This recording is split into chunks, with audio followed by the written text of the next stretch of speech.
Assalamualaikum warahmatullahi wabarakatuh. Perkenalkan, nama saya Nadia Uli Almas dengan NIM 411-2022-14728. Di video kali ini saya akan memenuhi tugas responsi dari mata kuliah bimbingan karir. Pada eksperimen ini saya menggunakan dataset Pima Indian Diabetes untuk mengetahui pasien menderita diabetes atau tidak. Untuk penjelasan datasetnya, jumlah sampel data ada 76 baris atau record dengan 9 atribut yang di dalamnya ada 8 fitur prediktor dan 1 target atau kelas.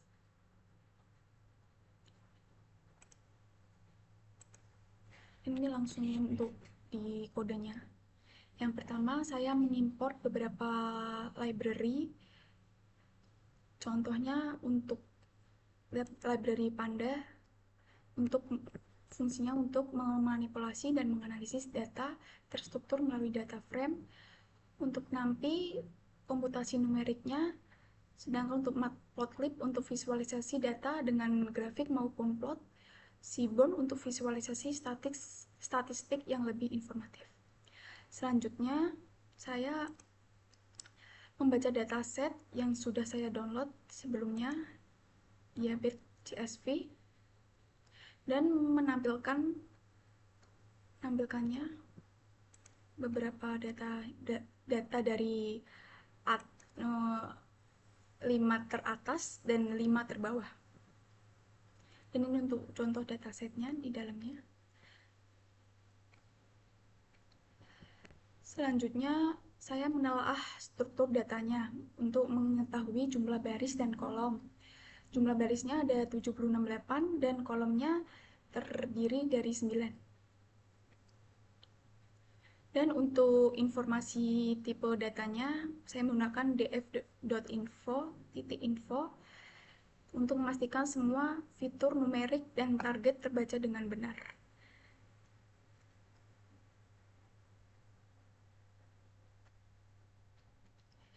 Dan ini untuk distribusi targetnya, distribusi target outcome. Dan ini terlihat tidak stabil antara terkena diabetes dan tidak terkena diabetes. Nanti pasti saya akan memprosesnya. Dan untuk statistik deskriptifnya, saya menggunakan df-descript ini untuk melihat ringkasan statistik seperti mean, standar deviasi, mean, max, dan lain-lain. Dan ini untuk distribusi fitur numerik. Saya buat histogram untuk semua fitur selain outcome untuk melihat pola sebaran dari datanya.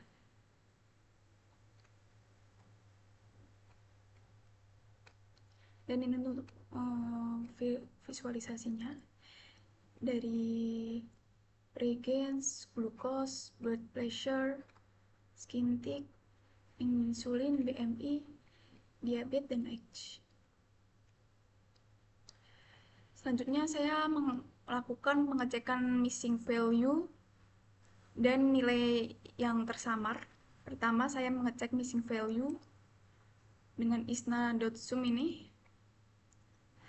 Lalu saya cek nilai 0 pada kolom ini, medis tertentu, glucose, blood pressure, skin thickness, insulin, dan BMI. Karena secara logika medis nilai ini tidak mungkin bernilai 0. Makanya saya mengeceknya.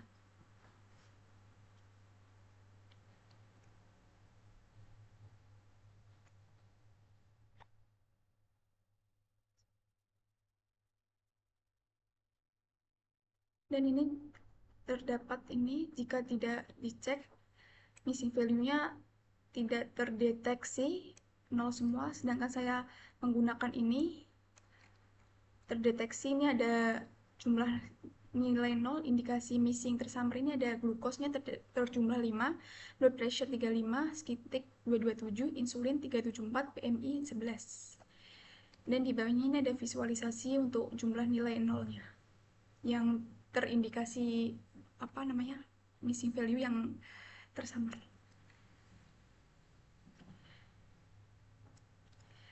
Di bawah ini saya menghandling missing value dengan imputasi berupa salah satunya berupa caranya dengan median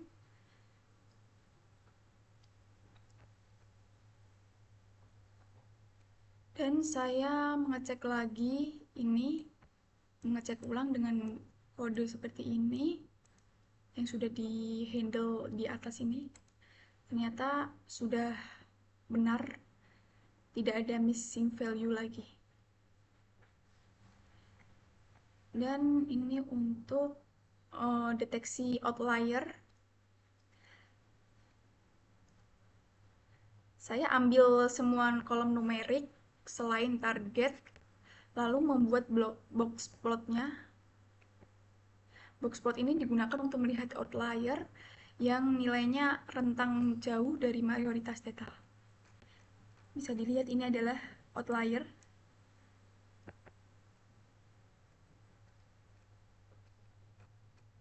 Outliernya.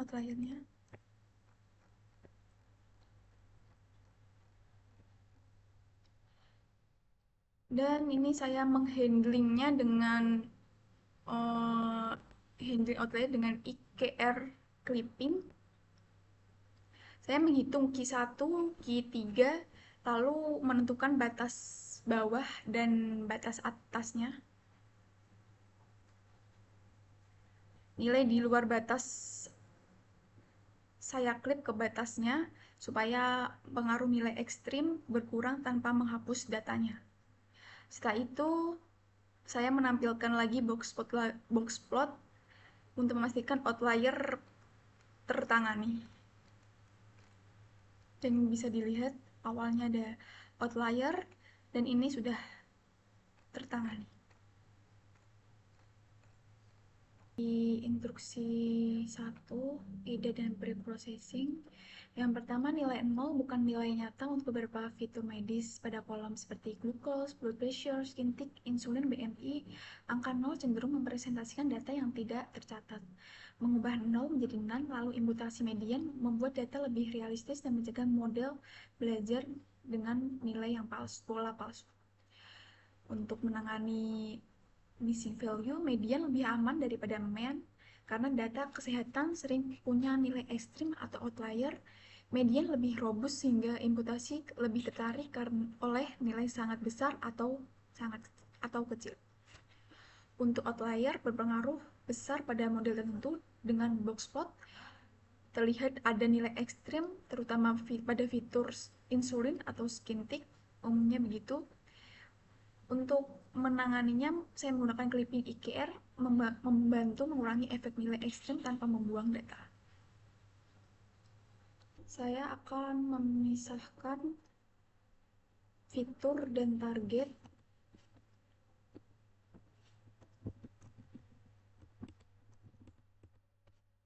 Memisahkan fitur dan target. Untuk fitur X ini semua kolom selain outcome, dan untuk target Y yaitu kolom outcome. Sebelumnya saya akan cek ukuran antara X dan Y serta distribusi kelas untuk melihat apakah datanya seimbang atau tidak. Dan terlihat ini data yang tidak seimbang antara 0 dan 1 ini.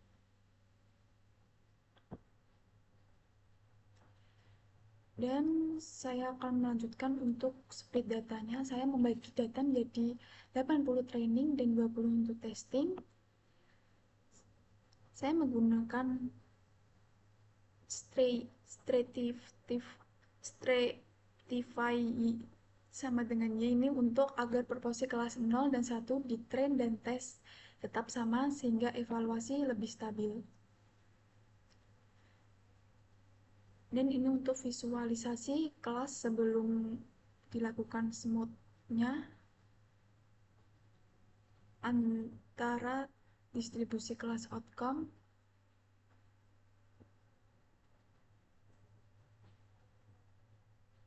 ini menunjukkan kondisi imbalance pada data training lumayan jauh perbedaannya. Dan saya akan mengenangani imbalance data ini dengan memakai Smote.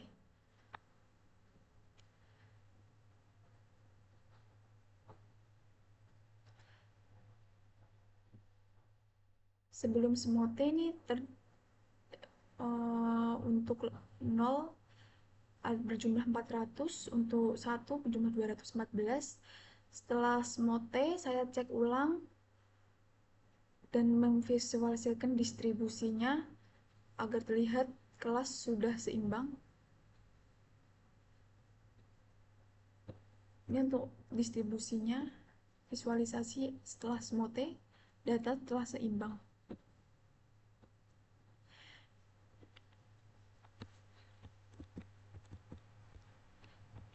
Dan ini untuk korelasi heatmap-nya untuk melihat hubungan antara fitur dan indikasi fitur mana yang saling berkaitan dengan kuat.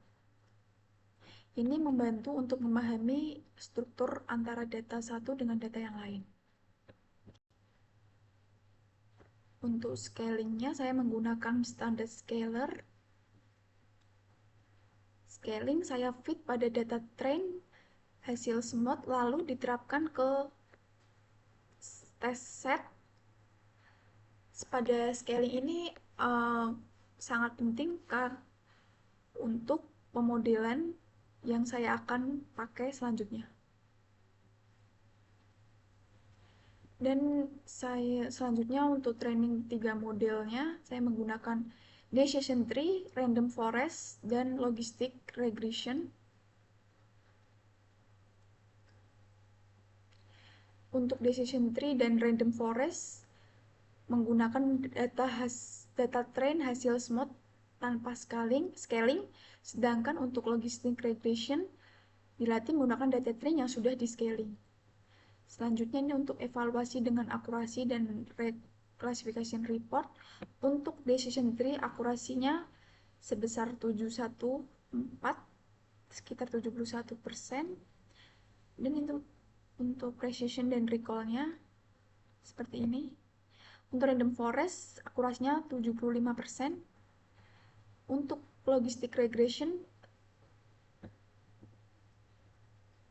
akurasinya sebesar 71%. Dan di bawah ini adalah confusion metric per setiap model. Ini untuk decision tree, untuk random forest, dan ini untuk logistic regression. Dan saya akan membaca sedikit confusion metric. Untuk ini 80, ini namanya true negatif, model benar, tidak diabetes, diprediksi tidak diabetes. Dan untuk 20 ini false positif, model salah, tidak diabetes, tapi diprediksi diabetes. Untuk 24 ini termasuk false negatif, sebenarnya diabetes, tapi diprediksi tidak diabetes. Dan untuk yang terakhir 30 ini termasuk true positif, model benar diabetes, diprediksi diabetes. Dan ini untuk akurasi, perbandingan akurasi antara 3 model ini bisa dilihat.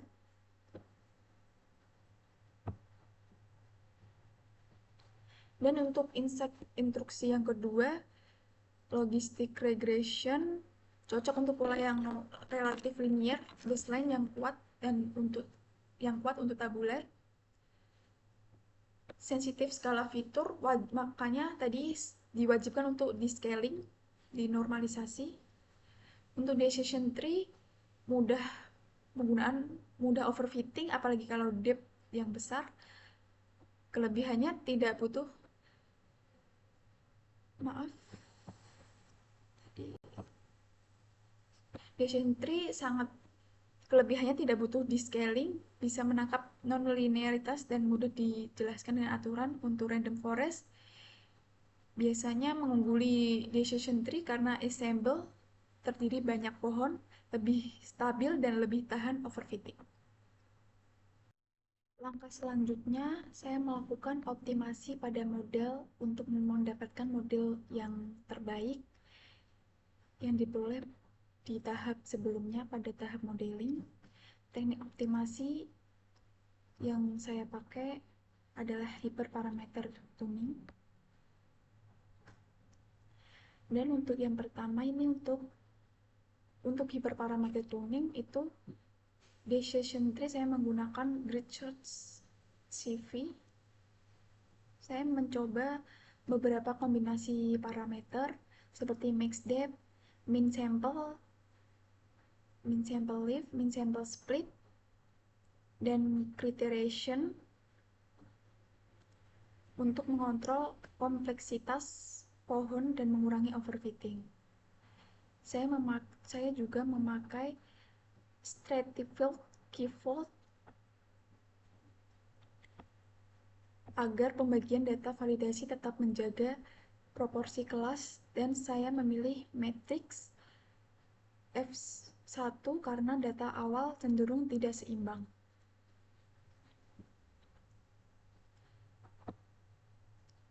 Untuk hasil tuning menghasilkan parameter terbaik, dan di saya taruh maaf saya taruh di parameter ini, variabel ini base params,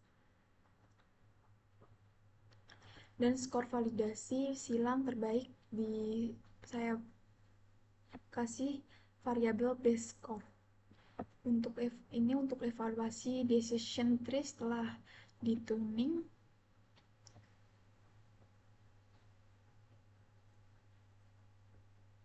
mendapatkan akurasi sekitar 77%. Dan ini untuk confusion metric dari decision tree yang sudah dituning. Dan selanjutnya untuk tuning random forest, saya menguji juga beberapa parameter, contohnya estimator, max depth, mix sample lift, mix sample split, untuk menyeimbangkan performa dan generalisasi. Saya tetap memakai 5 volt certified CV dan metrik F1 juga. Setelah tuning, model terbaik dievaluasi pada test set menggunakan classification report dan confusion metric. Dan ini untuk evaluasi dari random forest setelah tuning itu menghasilkan akurasi sebesar 74%. Dan ini untuk confusion metric dari random forest setelah dituning. Dan terakhir untuk tuning logistic regression,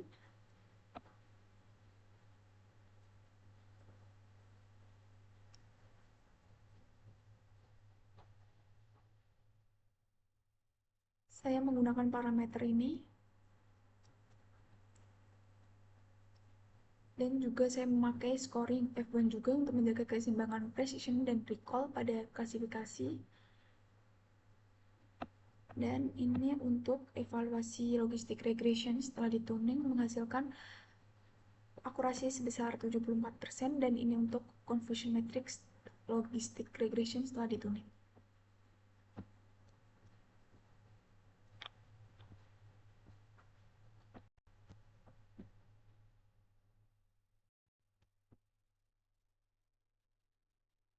Dan ini untuk akurasi antara sebelum dituning maupun setelah dituning. Dan ini untuk visualisasinya. Dan untuk model yang bagus yang digunakan adalah decision tree karena ada kenaikan sedikit. Untuk perbandingan event score antara tiga model setelah dituning.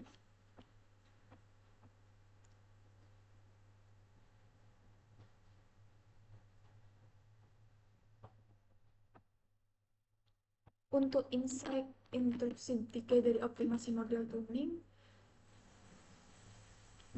tuning mengontrol overfitting dan generalisasi. Untuk decision tree, max depth, min sample, dan mix sample leaf membatasi kompleksitas pohon. Untuk random forest, menaikkan n estimator sering menstabilkan performa, sedangkan max depth, min sample leaf mengontrol kompleksitas tiap tree. Untuk tuning logistic regression fokus pada generalisasi C maupun penalty. Untuk perbandingan sebelum dan sudah tuning harus pakai tes set, base score, dan grid search adalah skor CV di training yang valid untuk klaim peningkatan antara adalah skor di X-test maupun Y-test. Untuk pemilihan model terbaik sebaiknya berdasarkan metrik yang sesuai tujuan. Untuk deteksi diabetes, pilih model yang memberikan F1 tertinggi atau recall tertinggi, mengurangi false negatif, lalu didukung confusion metric. Sekian penjelasan dari saya, kurang lebihnya mohon dimaafkan. Wassalamualaikum warahmatullahi wabarakatuh.